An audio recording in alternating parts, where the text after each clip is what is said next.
Okay, I'm here to show you a Lego shredder, and it's not necessarily a shredder, but maybe a grinder is a better word to call it.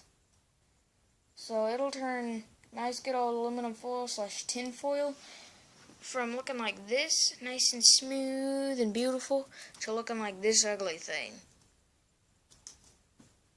So basically, this piece right here, I just folded it. Let me unfold it here. It's about the length of another one. I'm sorry, I'm looking through the camera. This is the this is that one I had shredded many times, and this is that new one. So they've got a very big difference. They were both about the same size. I just folded this one over to make it like a nice, good, clean, straight strip. So that's pretty much it with that. Also, this is what I've got for minifig scale size right here. It's about 2.5 minifigs tall from bottom to top. And this right here, this is just an extra knob. It doesn't do anything else, but the rest of the knobs on here actually activate something. So yeah, let's get started on this. Now, what I'm going to do is, sorry about that pause, I was just doing something really quick. I actually have a piece like already pre-cut out, but it's already been kind of done a little bit, so I'm just going to use this clean piece.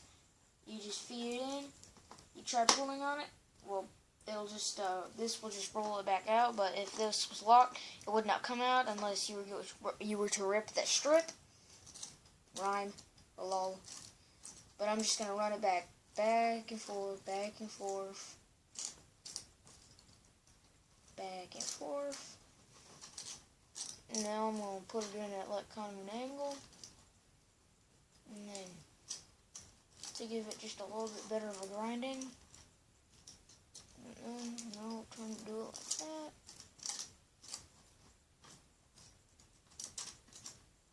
And maybe a little bit of grinding like that. Get her back out to me, so I can just grind her back and forth. Also, the piece might look a little smaller than before because I kind of folded it up a little bit here, and also it kind of ripped it up a little bit, and then this machine folded it over. But yeah, that's what happened to all these other strips down here that I have right here. So yeah.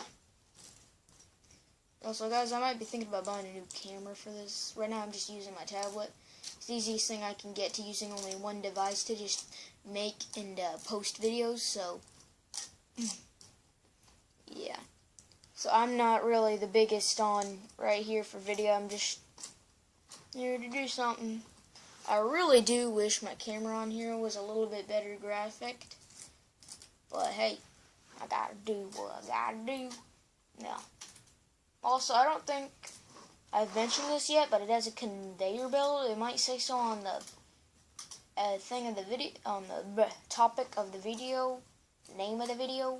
So let's go ahead and shred this thing out completely. And then there's a conveyor belt.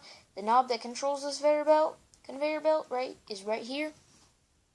So I just gotta twist that. You can already see that piece of tinfoil falling out right here. So I turned a nice, beautiful strip to look like that. Really, it hasn't run through a lot. Before, all these pieces have actually run through a compactor. I destroyed my compactor, and I just made that conveyor belt. So before, on the shredding part, yeah, just whenever we feed it in, it'll do some stuff. Also, these two knobs right here, like this one right here and this one over here, they both control the same thing, except one of them gives more power, one of them gives more speed. This one right here gives more speed, this one gives more power. And let me fold up a piece so it's actually kind of thick and big. You know, whenever you might make something and then something really thick and big just won't go in, And you just try as hard as you can, won't go in. Try. That's what this power switch is for. I mostly use that one too, because it'll actually eat it up. Is it really just skipping out on that? Huh. I guess it won't eat it up. Oh yeah, you'll eat it up. You just gotta give it some help. See, in and out, in and out, in and out, in and out. Well, I just put it through the shredder. Also, the only thing that might prevent it from doing that is because these gears might not, like, I think what just happened was they just moved off the whole, like, T-shaped, I forgot what they were called, like, pull things. I don't know. The T-shaped pull things. Also, I couldn't find a way.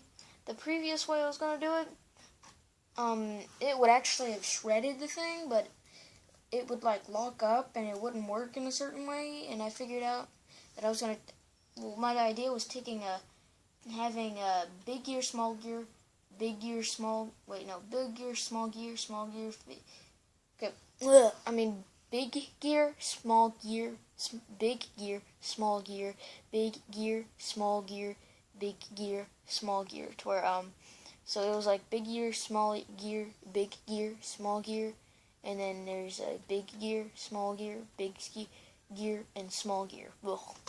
It's kind of hard to say. And, yeah.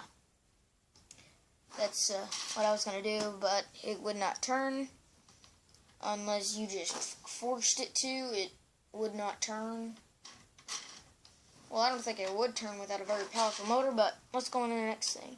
And if anything got, like, jammed, I could just take off the roof right here, look inside, and I got myself a little thing. Since that camera is, like, so good, not so good, you can barely see that conveyor belt. It's, like, really dark. Oh, that's what I see right now. If it changes whenever I'm watching the video, cool. But now it's time to do something else. Well, you already know this part right here. It's just gears. Also, these two things on the side, I didn't have enough gears because I started from scratch on Lego. I really want some more Lego pieces, but hey, gotta work with what I got. And I figured out a way to just work with what I got, and it's nice. It's not that bad. So these extra things on the side just help give it some side points right there, into where you could just feed it in on that center spot.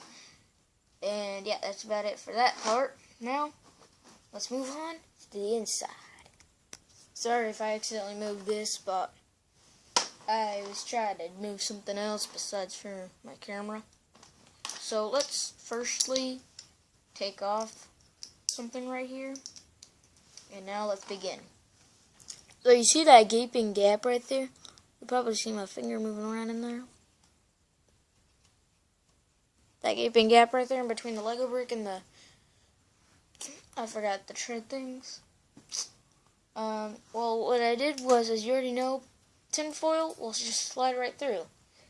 So once I'm stirring it up, it could just go in there, and it has a 50-50 chance of going on the conveyor belt or in between that gap. So what I just did was I just took some ramps and a smooth piece, and I locked it in right there. To where now, if it goes in, it hits the ramp, goes onto the conveyor belt. Well, it won't go into the crack unless it goes in right there, which is now like let's say a 5 to 7% chance it will do that. For the smaller pieces, it's like a 75% chance it won't do that. It's like a 25% chance it will. So yeah. On the bigger pieces, I have not had a bigger piece actually fall into those cracks, so I believe it's 100% foolproof for big pieces to fall in there. Also, before, this was just, the wall wasn't so high, so that means it could fall off the side, so I just added a wall on the sides to make it kind of taller. And that's pretty much it. My Lego shredder, guys. Thank you for watching the video. Rate, comment, subscribe, please, and bye. See you on the next video.